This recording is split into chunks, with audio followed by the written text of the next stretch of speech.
पूर्व से चली आ रही प्रवृत्तियों को किस प्रकार बदला जा सकता है एवं जीवन में पुनः नई आदतों के साथ कैसे प्रारंभ किया जा सकता है? भगवान के भजन के बल पर जो घोर वैश्यागामी थे वो महात्मा बन गए भगवान का नाम जप करके। जो चोर और हिंसक प्रवृत्ति वाले थे वो ब्रह्म ऋषि बन गए भगवान का नाम जप करके।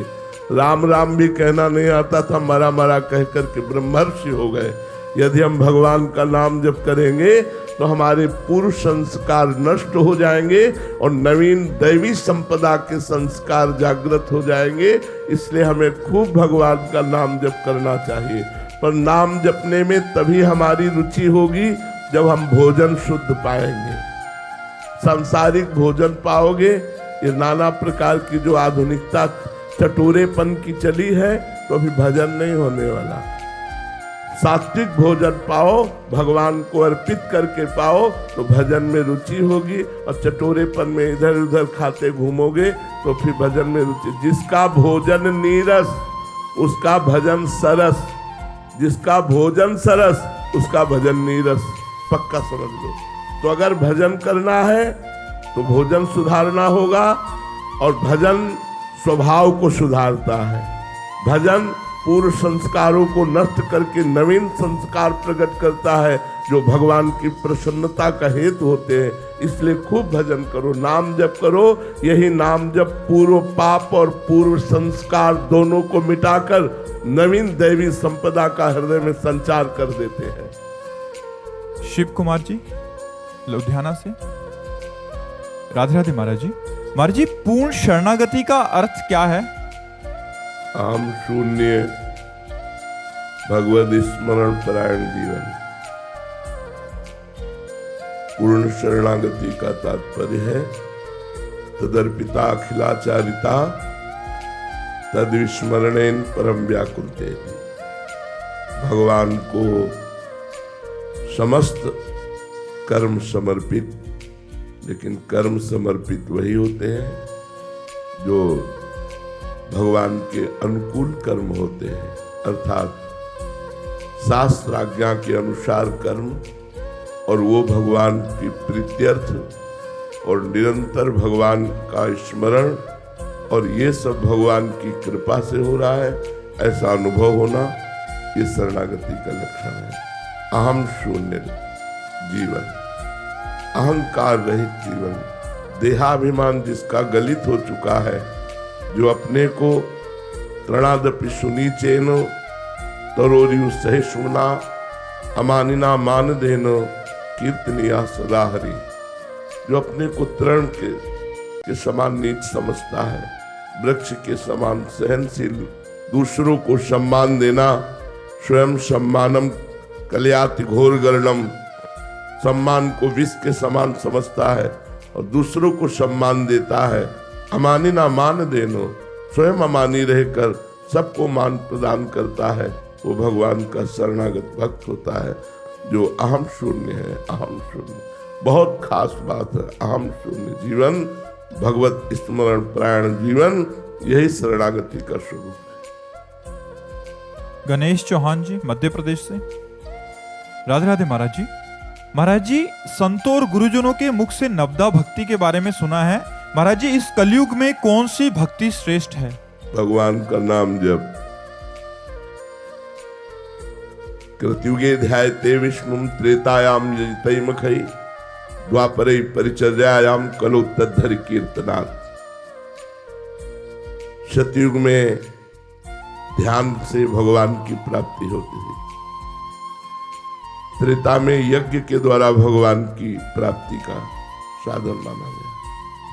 द्वापर में परिचर्या पूजा के द्वारा भगवान की प्राप्ति, और कलयुग में भगवान नाम जप, भगवान नाम कीर्तन।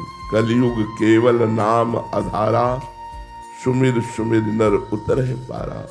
जो भगवान के नाम का निरंतर रटन करते हैं वो इस संसार समुद्र से पार हो जाते हैं।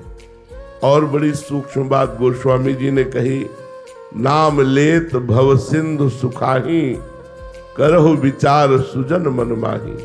ऐ सुजन जन, विचार करके देखो, नाम में इतनी सामर्थ्य है कि भव समुद्र को ही सुखा डालेगा। अर्थात माया भगवान की कृपा से है ही नहीं, ऐसा अनुभव हो जाएगा। सारे भ्रम नष्ट हो जाएंगे नाम जपने से।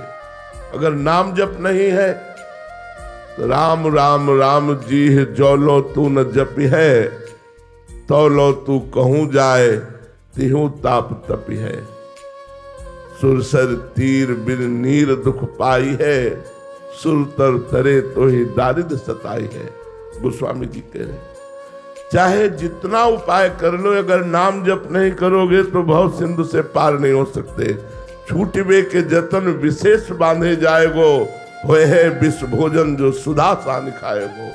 इसलिए भगवान का नाम सबसे सहज, सरल और श्रेष्ठ साधन है कलिकाल में भगवत प्राप्ति का।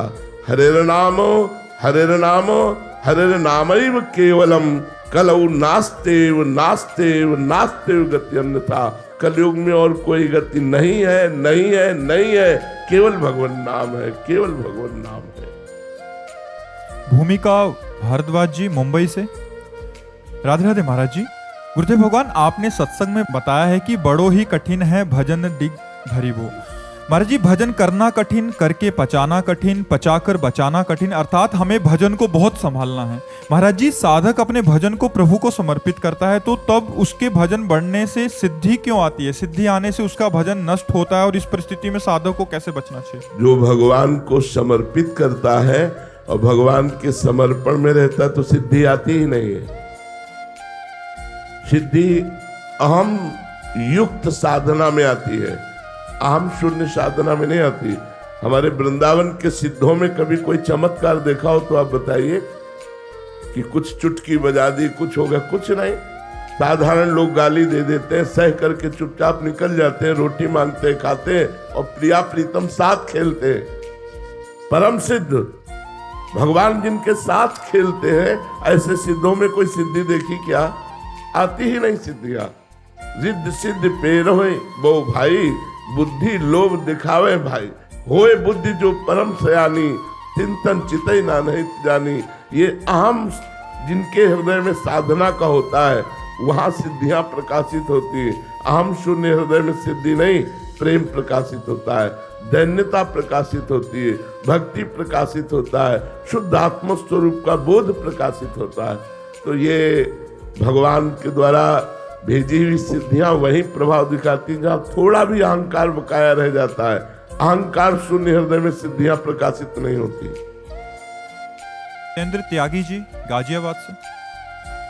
राधे राधे महाराज जी। महाराज जी, मेरा प्रश्न है कि जिस इच्छा को प्राप्त करने के लिए हम लगातार वर्षों तक प्रयत्नशील रहे, वो प्राप्त होने पर खुशी क्षण भर की होती है। जैसे कोई वस्तु, कोई लक्ष्य, उसका महत्व कम हो जाता है और मनुष्य का मन नए लक्ष्य को प्राप्त करने में लग जाता है। जो प्राप्त है वही पर्याप्त है, ये मनुष्य क्यों नहीं समझ पा रहा? महाराज जी, इसका कारण क्या है? इसका कारण है कि वो असीम आनंद स्वरूप परमात्मा का अंश है, उसे असीम आनंद चाहिए। और असीम आनंद प्रकृति के किसी भी राज्य में नहीं है, न किसी वस्तु में, न किसी व्यक्ति में, न किसी पद में, न किसी प्रतिष्ठा में। तो हर पद, हर प्रतिष्ठा, हर वस्तु, हर व्यक्ति के प्राप्त होने के बाद वो अतृप्त हो जाता है, उसे और चाहिए। क्योंकि वो असीम आनंद जब तक नहीं मिलेगा तब तक ये हृदय से नहीं निकलेगा। अब कछुनाथ न चाही मोरे, दीन दयाल अनुग्रह तोरे। जब तक प्रभु के चरणारविंद, जब तक प्रभु के नाम, जब तक प्रभु के रूप, प्रभु की लीला का आनंद नहीं मिलेगा, तब लग कुशल न जीव कहूं, सपने हो मन विश्राम। जब लग भजत न राम कहूं, शोक धाम तज काम। तब लग स्वप्न में भी विश्राम नहीं मिल सकता जब लग भगवान का भजन नहीं करोगे। भगवान के भजन से ऐसी हृदय में तृप्ति होती है जागतिक, कि कोई इच्छा नहीं रह जाती, कोई इच्छा नहीं रह जाती। इच्छा का ही नाश हो जाता है। न पारमेष्ठ्यम न महेंद्रधिष्णम न सार्वभौमम न रसाधिपत्यम न योग सिद्धि अपनर्भवम वा। देखो देखो भजन का प्रभाव देखो, भगवान की भक्ति का रस देखो। कह रहे पारमेष्ठ्यम, ब्रह्मा का पद नहीं चाहिए, महेंद्रधिष्णम देवराजेंद्र का पद नहीं चाहिए, सार्वभौमम पृथ्वी का सम्राट पद नहीं चाहिए, न योग सिद्धि, योग की सिद्धियां नहीं चाहिए, न पुनर्भवम वा मोक्ष भी नहीं चाहिए। क्या चाहिए? प्रभु के चरणों का दासत्व, प्रभु का चिंतन, प्रभु के लिए तड़पना, प्रभु के लिए रोना, ये असीम आनंद का मार्ग है। इसीलिए हमारे मन में होता है अगर ये शरीर मिल जाए, इसको भोगूं तो तृप्त हो जाऊंगा, लेकिन जब उसको भोगा तो फिर और शरीरों की चाह पैदा हो गई। इस वस्तु को भोगूं तो और वस्तुओं की चाह, इतना धन हो जाए तो और धन की चाह, ये पद हो जाए तो और पद की चाह। ये चाह तभी पूर्ण होगी जब श्री भगवान मिल जाएंगे, जब श्री भगवान में हमारा चित्त लग जाएगा, अन्यथा नहीं।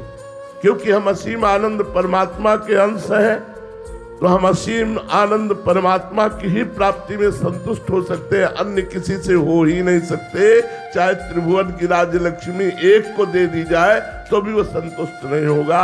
महाराज ययाति ने अपनी जवानी तो भोगी ही, अपने पुत्र की 1000 वर्ष जवानी लेकर भोगा, तब अनुभव लिखा कि जो भगवत विमुख है उसे पूरी सृष्टि की स्त्रियां, धन, जौ और पद प्रतिष्ठा सब दे दिया जाए तो भी वो तृप्त नहीं हो सकता। तृप्ति भगवान के भजन में है। जब तक भजन नहीं करोगे तब तक असीम आनंद नहीं मिलेगा, और जब तक असीम आनंद नहीं मिलेगा तब तक हमारा मन कहीं टिकने वाला नहीं है। पक्की बात समझ लो। समझ में आई ये बात? रोहित जी लुधियाना से। राधे राधे महाराज जी। महाराज जी, जैसे कोई व्यक्ति भजन मार्ग पर चल रहा है तो उसकी सुख की कामना क्या होनी चाहिए? संसार में लोग अलग अलग भोगों की प्राप्ति को सुख मानते हैं या फिर गंदे आचरणों को सुख मानते हैं, तो भक्त के लिए सुख क्या है महाराज जी? भगवान की स्मृति। हर समय भगवान की स्मृति में डूबना, इससे बड़ा कोई सुख नहीं है। वो भगवान के सामने भी उपस्थित होने की आकांक्षा नहीं करता। पता नहीं हम अधिकारी हैं कि नहीं, वो आप देखो, लेकिन हर समय हमारे हृदय में मधुर मधुर भगवान की स्मृति चलती रहे, इससे बड़ा कोई सुख नहीं है। बिसरी हो ना बिसारी हो, यही दान मोहि देहु, श्री हरिवंश के लाड़िले मोहि अपनी कर ले। कभी कोई इतने लोगों में जो बैठा है, जिनका अखंड भजन चलता हो, निरंतर भजन चलता हो, वो हमारी इस बात को समझेंगे कि इससे बढ़ करके भगवत दर्शन में सुख नहीं है, जो भगवत स्मृति में सुख है।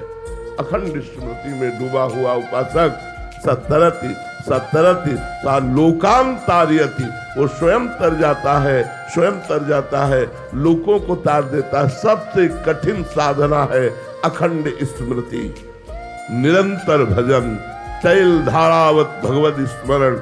न इससे बड़ा कोई सुख है, न इससे बड़ी कोई सिद्धि है, न इससे बड़ी कोई साधना है। अक्षय कुमार जी राजस्थान से। राधे राधे महाराज जी। महाराज जी, अक्सर हम दुख में तो भगवान को याद करते हैं, लेकिन जब जीवन में सब कुछ अच्छा चल रहा हो तब हम उनको भूल जाते हैं। महाराज जी, ऐसी कौन सी? वैसे हमें लगता है दुख में नहीं याद करते यार। कौन दुख में भगवान को याद करता है? जब बिल्कुल असहाय हो जाता होगा तब भले याद करता हो, नहीं दुख में संसार ही याद आता है। वो रिश्तेदार, वो पदाधिकारी, उनका फोन नंबर, उनका फोन, भगवान कहाँ याद आते हैं? व्यक्ति, वस्तु, स्थान, यही याद आते हैं। वो तो धन्य भाग है जो दुख में भगवान का स्मरण करते हैं। कहाँ करते हैं दुख में? सब दुखी है। कौन सुखी है? सुखी वही है जो चित्त भगवान में डूबा हुआ है, नहीं तो सब कभी दुख, कभी सुख, कभी दुख, कभी सुख, ये तो तपेड़ा चल रहा है। अभ्यास योग युक्तेनो चेतसा नान्यगामिना, ऐसा अभ्यास किया जाए, चाहे दुख आवे चाहे सुख आवे, भगवान का स्मरण न छूटे तो बात है। नहीं, सुख में आप माया के भोगों में भूल गए, दुख में माया के आश्रय में भूल गए। माया का आश्रय, दुख आया उनको फोन नंबर लगाइए, दुख आया अपनी समस्या का निदान हम किसी व्यक्ति से चाहते हैं, प्रभु से नहीं चाहते। इतने लोगों में आप हृदय से देखो, आपको दुख मिला और सीधे मन भगवान के पास गया, कौन है ऐसा? जब सब जगह से हार जाएगा तो भले भगवान को पुकारे, नहीं पहले भगवान याद नहीं आते, पहले संसार याद आता है। हमारे रिश्तेदार हैं, हमारे अमुक है, हमारे अमुक है, वो अमुक डॉक्टर है, हम ये नहीं, सीधे भगवान में चित्त गया, हे भगवान हमारे संकट की निवृत्ति कीजिए। अब भगवान जो उपाय भेजे वो भगवान, ऐसा कहाँ है, दुख में भी तो संसार की ही याद आती है। वो धन्य भाग है जो दुख और सुख दोनों में भगवान का स्मरण करते हैं। इसलिए अभ्यास योग युक्तेन चेतसा नान्य गामिना, अभ्यास ऐसा बनाओ कि चाहे सुख हो चाहे दुख हो, चित्त भगवान से अन्य जगह में न जाए। भगवान, सुख है तो बड़ी दया है, दुख है तो बड़ी कृपा है भगवान की। दया और कृपा का अनुभव करते हुए वो भगवान के चिंतन में डूबा रहता है, वही धन्य है। उसी का मनुष्य जीवन धन्य है जो सुख दुख दोनों में समान भाव करके भगवान का निरंतर भजन करता है। जो दुख है वो तब तक दुख रहता है जब तक भगवान का स्मरण नहीं होता, नहीं तो महासुख का अनुभव होता है चाहे जितना बड़ा दुख हो। तो दुख दुख नहीं, जो भगवान का स्मरण चल रहा है। और ये सांसारिक सुख क्या सुख है, थोड़ी देर चित्त भगवान में अगर एकाग्र होकर लग जाए तो तुम्हें वो सुख मिलेगा कि संसार के सुख देखने का मन नहीं होगा। सुने न काहू की कही, कहे न अपनी बात, नारायण व रूप में मगन रहे दिन रात। ना काहो सो बोलिबो ना कोई व्यवहार, अपनी कुंवर किशोरी को जियत निहार निहार। थोड़ी देर भजन करके देखो, यदि ये संसार मिथ्या न लगने लगे तो कहना कौन सी वस्तु ऐसी है जो यहाँ शाश्वत है। सब धोखा, सब माया का भ्रम। भजन करके देखो तब पता चलेगा। जिसके लिए संसार मर रहा है, ललचा रहा है, वो भजन करने वाले के लिए कूड़ा करकट की तरह है। वो ऐसे विश्वत मलवत त्याग, वमनवत त्याग कर दिया गया।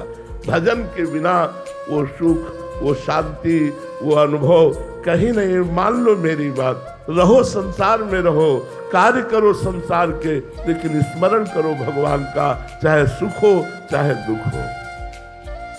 शीतल जी बुलंदशहर से, राधे राधे महाराज जी। महाराज जी, आत्मा का परमात्मा से मिलने का जरिया क्या है?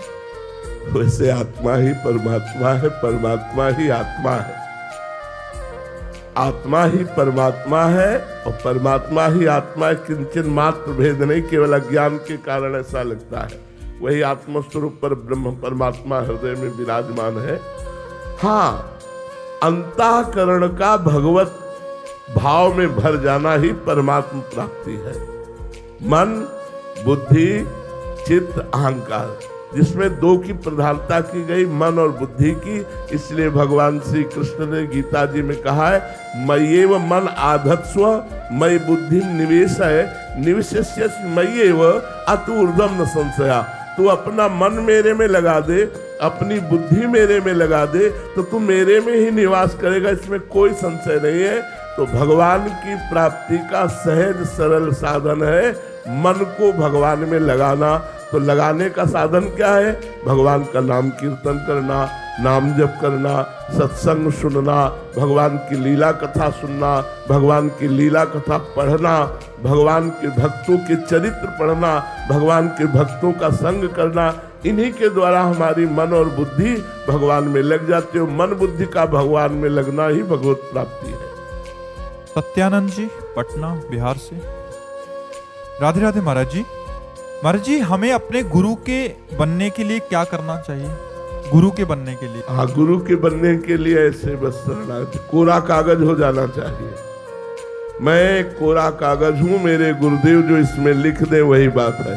लेकिन प्रायः ऐसे लोग नहीं जाते, पूरी किताब भर के जाते हैं। गुरु की शरणागति के लिए एक अबोध बच्चे की तरह गुरु की शरण में हो जाना चाहिए कि मुझे कुछ नहीं आता, जो आप कहेंगे वही मैं करूंगा, जो आप कहेंगे वही मैं जपूंगा, जैसे आप चलाएंगे वैसे मैं चलूंगा।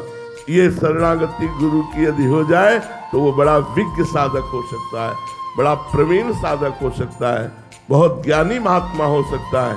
पर हम लोग गुरु की शरण में तो जाते हैं, लेकिन कोरा कागज बन के नहीं जाते। बहुत कुछ प्रपंच भर के जो ज्ञान अधूरा ज्ञान है वही हम गुरु के सामने वर्णन करने लगते हैं और उनकी बात काटने लगते हैं।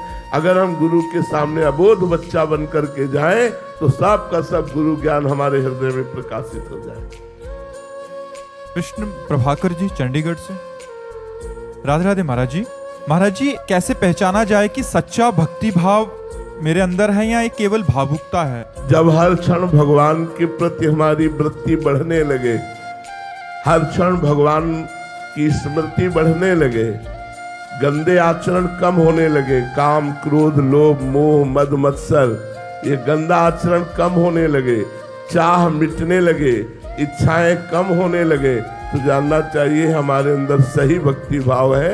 अगर चाह बढ़ रही, काम क्रोध का खेल बढ़ रहा है, हमारे अंदर भोग वासना बढ़ रही है, नाम जप नहीं चल रहा है, तो फिर वो ठीक नहीं है, वो दिखावा है, वो भक्ति नहीं है। सही भक्ति का स्वरूप है षड विकार जित अनघ अकामा। षड विकार काम क्रोध लोभ मोह मद मत्सर, इन पर विजय प्राप्त हो, अनग सारे पाप नष्ट हो जाए, नवीन कोई पाप न हो, अकामा कोई कामना न रह जाए। अगर ये लक्षण है तो हमारी भक्ति बढ़ रही है, अगर ये लक्षण नहीं है तो अभी भक्ति में कहीं त्रुटि है, उसको संभालना चाहिए। अनिल जी हिसार से। राधे राधे महाराज जी। महाराज जी, शिष्य परिकर को ऐसा क्या करना चाहिए कि उसको गुरु के स्वरूप के दर्शन हो जाएं, या गुरु का असली स्वरूप कब क्या है? देखो, गुरु का स्वरूप है, जो मंत्र का स्वरूप है वही गुरु का स्वरूप है। अगर मंत्र का साक्षात्कार कर लिया तो गुरु का साक्षात्कार कर लिया। इसलिए हर समय पवित्र अवस्था में गुरु मंत्र और अपवित्र दशा में नाम जप, ये करो तो आप गुरु को जान जाओगे, गुरु के स्वरूप का अनुभव आपको हो जाएगा। और जो नाम जप नहीं करते, मंत्र जप नहीं करते और ऐसे जानना चाहते, तो आप केवल गुरु को पांच भौतिक मनुष्य जानोगे, पांच भौतिक शरीरधारी मनुष्य, बहुत से बहुत साधक जान पाओगे, लेकिन वो साक्षात परब्रह्म परमात्मा है ये नहीं जान पाओगे। गुरुर ब्रह्मा गुरुर विष्णु गुरुर्देव महेश्वरा, गुरु साक्षात परब्रह्म तस्मै श्री गुरुवे नमः। ये तभी जान पाओगे जब खूब नाम जपोगे और उनके द्वारा दिए हुए मंत्र का जप करोगे, क्योंकि मंत्र और नाम गुरु की जीवनी शक्ति है। नाम सुकृत धन अपनी जीवनी, अति हित मान देत वरदान। अति हित मान करके हमें वरदान स्वरूप नाम और मंत्र गुरुदेव ने दिया। अब इसी का निरंतर यदि हम जप करें तो हमें गुरुदेव के स्वरूप का साक्षात्कार हो जाए। जो भगवान का स्वरूप है वही गुरुदेव का स्वरूप है। संजय जी महाराष्ट्र से, मुंबई। राधे राधे महाराज जी। महाराज जी, व्यक्ति के जीवन में गुरु का सदैव होना कितना महत्वपूर्ण है? अरे पूरा महत्वपूर्ण है। बिना गुरु के चाहे शिव बिरंच सम होई, गुरु बिन भवनिधि तरे न कोई। बिना गुरु के भव सागर से नहीं तरा जा सकता, ये बिल्कुल सिद्ध बात है। आज तक कोई ऐसा मिला हो तो हमें बताना। श्री भगवान का मिल जाना भी हो सकता है, लेकिन भव समुद्र से भ्रम से पूर्ण निवृत्ति हो जाना ये केवल गुरु कृपा से होती है। श्री नामदेव जी महाराज भगवान के साथ खेलते थे, भगवान के साथ खाते थे, भगवान से बातचीत करते थे। एक दिन गोरा कुम्हार के यहाँ, बड़े महाभागवत से श्री गोरा कुम्हार जी, उनके यहाँ बहुत से संत बैठे हुए थे। तो श्री मुक्ताबाई जी वो मटकी थापने की चाट जो होती है उसे उठाई और कहा, काका देखो इन मटकियों में कौन सी पक्की मटकी है और कौन सी कच्ची है। तो उन्होंने मुस्कुराकर स्वीकृति दे दी। तो हर संत की खोपड़ी में ऐसे मारती। तो जो और संत थे मुस्कुरा दिए। जब नामदेव जी के मारा तो उनका, ये क्या है, क्यों मारा? तो बोले, काका ये मटकी कच्ची है। नामदेव जी सारी सभा में, संतों की सभा में कच्चे साबित कर दिए गए और सब हंस दिए। नामदेव जी को अच्छा नहीं लगा। वो सीधे गए विट्ठल भगवान से बात की। बोले, मैं कच्चा हूं? तो भगवान ने कहा, हाँ तुम कच्चे हो। बोले, क्यों? सब पक्काई तो आपसे मिलने की होती है, जब मैं आपसे मिल गया तो किस बात का कच्चा? बोले, तुमने गुरु नहीं किया। बोले, गुरु करने का फल होता है भगवत प्राप्ति, और वो आप हमें प्राप्त है तो गुरु की जरूरत क्या? बोले, यही कच्चाई है। तो बोले आप ही बताओ मैं किसको गुरु बनाऊं। तो बोले जाओ इस जंगल में एक शंकर जी के मंदिर में संत पड़े हुए हैं मंदिर के अंदर, उनको जाकर के गुरु बनाओ, विशोबा खेचर जी। वहां गए तो देखा वो शंकर जी की जो पिंडी होती है उस पे वो पैर रखे थे और देहरी पे सर रखे थे।